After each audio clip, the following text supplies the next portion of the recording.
Welcome. I'm Alice Alicia Jones, and this is another one of my live stream videos on living consciously. Today, I'm going to continue. Welcome, Joanne. So nice to see you. I always keep up with you on Facebook. Love the places you go to in Michigan. I share them vicariously with you. So anyway, it's lovely to see you. Um, the the subject of today's topic is a continuation of what I had last week. I'm sorry, last Wednesday, which was just a couple days ago. I'm still kind of in a really funky mode because I just came back from 2 weeks in Pennsylvania, where I was surrounded by nature, living in a little humble little cottage for 2 weeks and just having a glorious time of just vegging, which is something I typically never do. Um, Today's topic is interesting in the sense that it was an idea that came to me through a book that I read, that I started reading Tuesday, because I got it at Costco, and it's Alex Trebek's autobiography, and it's called The Answer Is, and it's a reflection of my life. So effectively, I thought I have absolutely adored this man um, as a host of Jeopardy for so many years. I don't follow Jeopardy as closely. I mean, we go through periods. Sometimes we follow it very closely, sometimes we don't. But we certainly did when James Holhauser was a contestant, because I think the whole world was following him at that time. And they recognized what a unique talent he was. The Alex made a statement in his book about the fact that for you to become an expert at something, you need to invest 10,000 hours. And I thought, geez, that sounds like a lot of hours. So I decided to just do my own calculations and see how close that was to what a normal person goes through in the time that it takes for him to study something new and claim his expertise on it. So the first thing I did was calculate how many hours in a week. And I found out if you multiply 7 days a week times 24 hours in a day, you get 168 hours. If you multiply that by 52 weeks a year, you get 8,736 hours. Dividing that into thirds, you will see, because effectively a third of your life technically you spend sleeping. A third of your life you spend doing your own stuff. Could be commuting, it could be learning new things, it could be going to a full-time job. It could be making a full-time job for yourself. Hi, Karina. But what you're left with then is 2,912 hours. And then I multiplied that, and the closest I came to 10,000 hours was 3.5 years. And if you stop to think, you can get a 4-year degree in 2 years if you double your classes. But most of us will go through college in 4 years. And then you walk out technically as an expert with something. Usually not. Usually you have to go for a master's or a PhD, depending upon what your specialty is. Or in the case of a medical doctor, a medical degree. In the case of a lawyer, a Juris Doctorate, judicial degree. And so you have a lot more than the 3.5 years to 4 years that it normally takes us. And I started to think, about my own trajectory in this when I had determined that I no longer wanted to be in real estate full time. I thought I was an absolute natural for real estate. I thought that literally I had found a career that was a fit for me for the rest of my life. Never really expected to be looking for anything else. But when I came to the conclusion that yes, there has to be something more, I was no longer satisfied with what made me deliriously happy in the beginning. And everything that made me so happy became an object of contention, became something that made me feel like, don't want to do this. If I hear that same question again, um, I'll just scream. And then I would go to the next appointment, and lo and behold, there would be the question. The very same question that I had just, reiterated in my mind and come out of the mouth of the people. I think in every respect, it was Spirit's way of telling me what you thought you had to do forever was great for a certain portion of your life. That was not your forever job. It wasn't your reason to be. It wasn't your reason to come to this planet. And effectively, I absolutely got to the point where I recognized I had to do something because I was miserable. I was absolutely miserable in a career that I literally couldn't see any way out of. And anyway, I've discussed major portions of that in the other videos. So I won't go into that. But the beauty is that Spirit kept after me and after me and after me. And so the very first thing that I thought of was, all right, if I'm supposed to do something different, send me a teacher. And the kind of funny thing that happened to me is every new person in my life that crossed my path that I thought that sounded just brilliant, I would look at them and I'd say, "Are you my teacher? Are you my teacher?" And it was almost comical to think that I had to feel that there was something outside of myself that would lead me to what I needed to do with my life. I kept on that same thinking for years and years and years and years. I did go through multiple teachings from multiple teachers. I've had great teachers. I've been blessed with having world class teachers.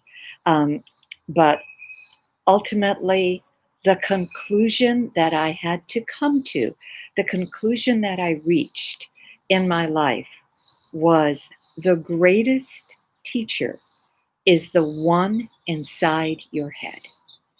You have every single thing that you need to take the next step. The only thing is, in order to hear that teacher's voice, you have to go into the quiet because effectively, this is the voice of Spirit. You have two minds inside of you, and the minds are conflicting with each other. You have a spirit mind, you have an ego mind, and the spirit mind will give you all the advice that you need very, very quietly. And it comes in every single day, it comes in every single minute, but you have to access it through quiet, through meditation, through contemplation, through daydreaming, through just sitting quietly.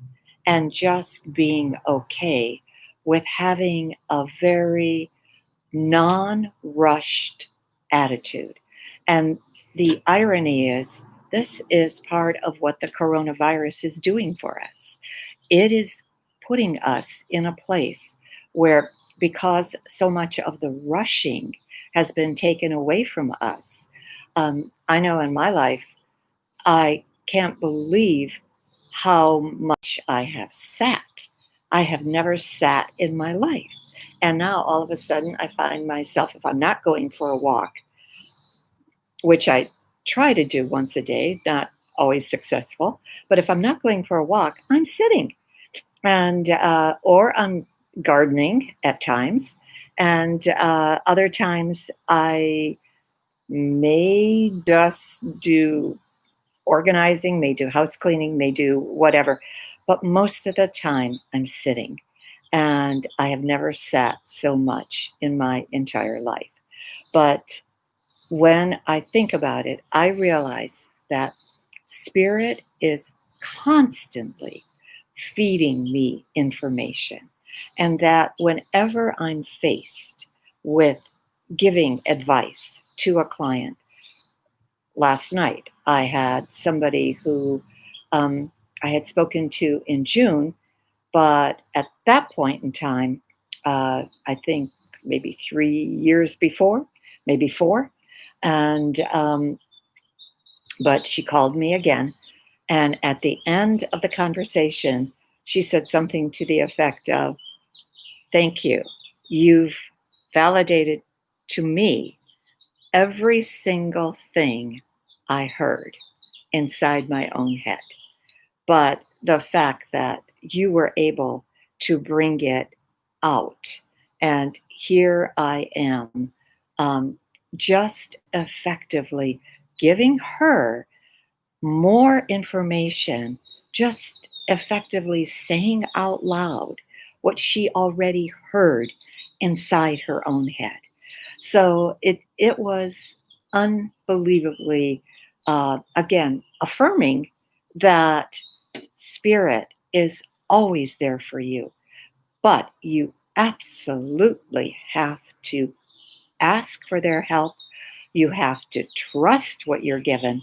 You have to act on it. And at the end, you have to be grateful for it, because it's that attitude of gratitude that all of those are important. First of all, if you don't ask, you won't get.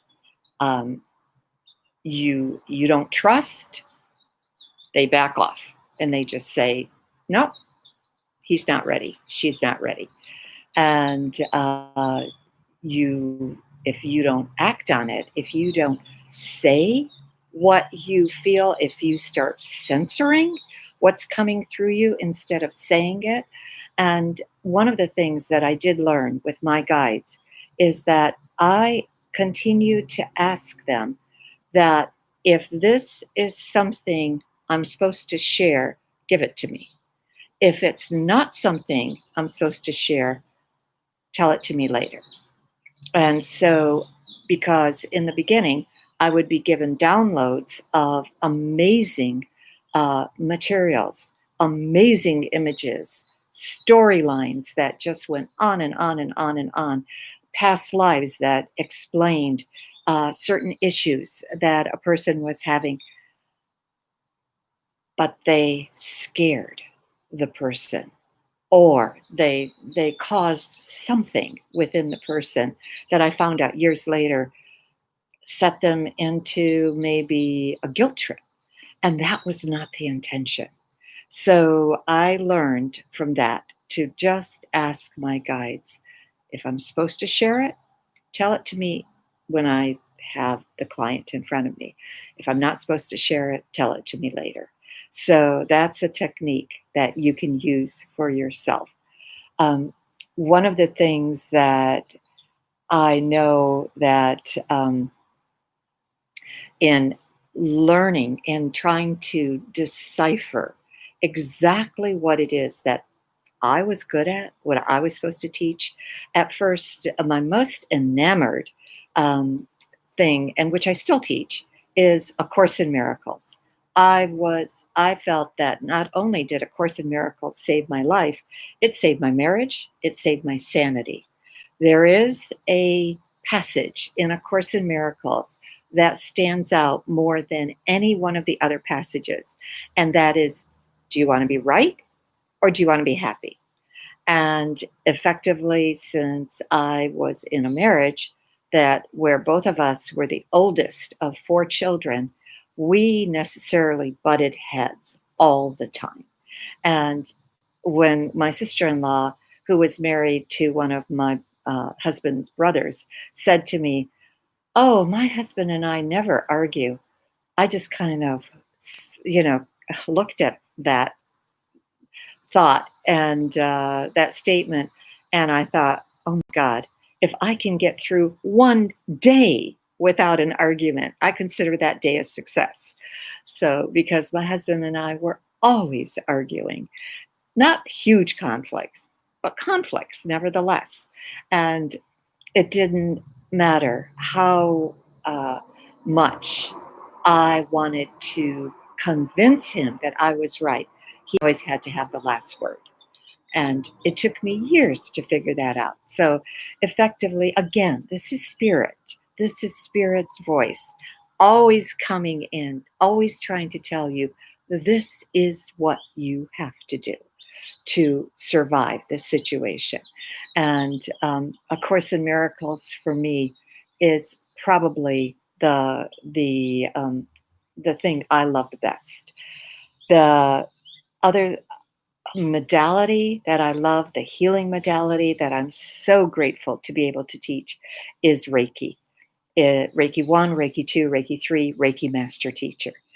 And because in Reiki 1, you learn to heal yourself and you learn to heal others. In Reiki 2, you send Reiki long distance to people and you send it to the planet, you send it to the universe. You can send it to ascended masters, you can send it to God. There's just no end of the people, places, or things that you can send Reiki to. And in Reiki 3, I teach about crystalline energy, and I also teach about. I do a review of the other sessions. So, anyway, I do want to share with you again the cover of my book, Own Your Power Day by Day. You can get it through my website, www.alicia, ALICJA, Jones.com. And during this whole coronavirus period, I have reduced the price $11. It's $24.99, and I will pay the taxes and the shipping. And you can go to Amazon, you can purchase it there. I'm listed under Starlight Power Books, and and I think I'm the only one selling brand new books because I sell the hardcover. The other books that are sold are the soft cover. And I know that every word was guided by spirit. And so I'm very, very thrilled to be able to have that and to share it with you. I will continue this same theme on Monday, and I'll see you at that time. I thank you so much for watching. And if you have any questions or comments, leave them on the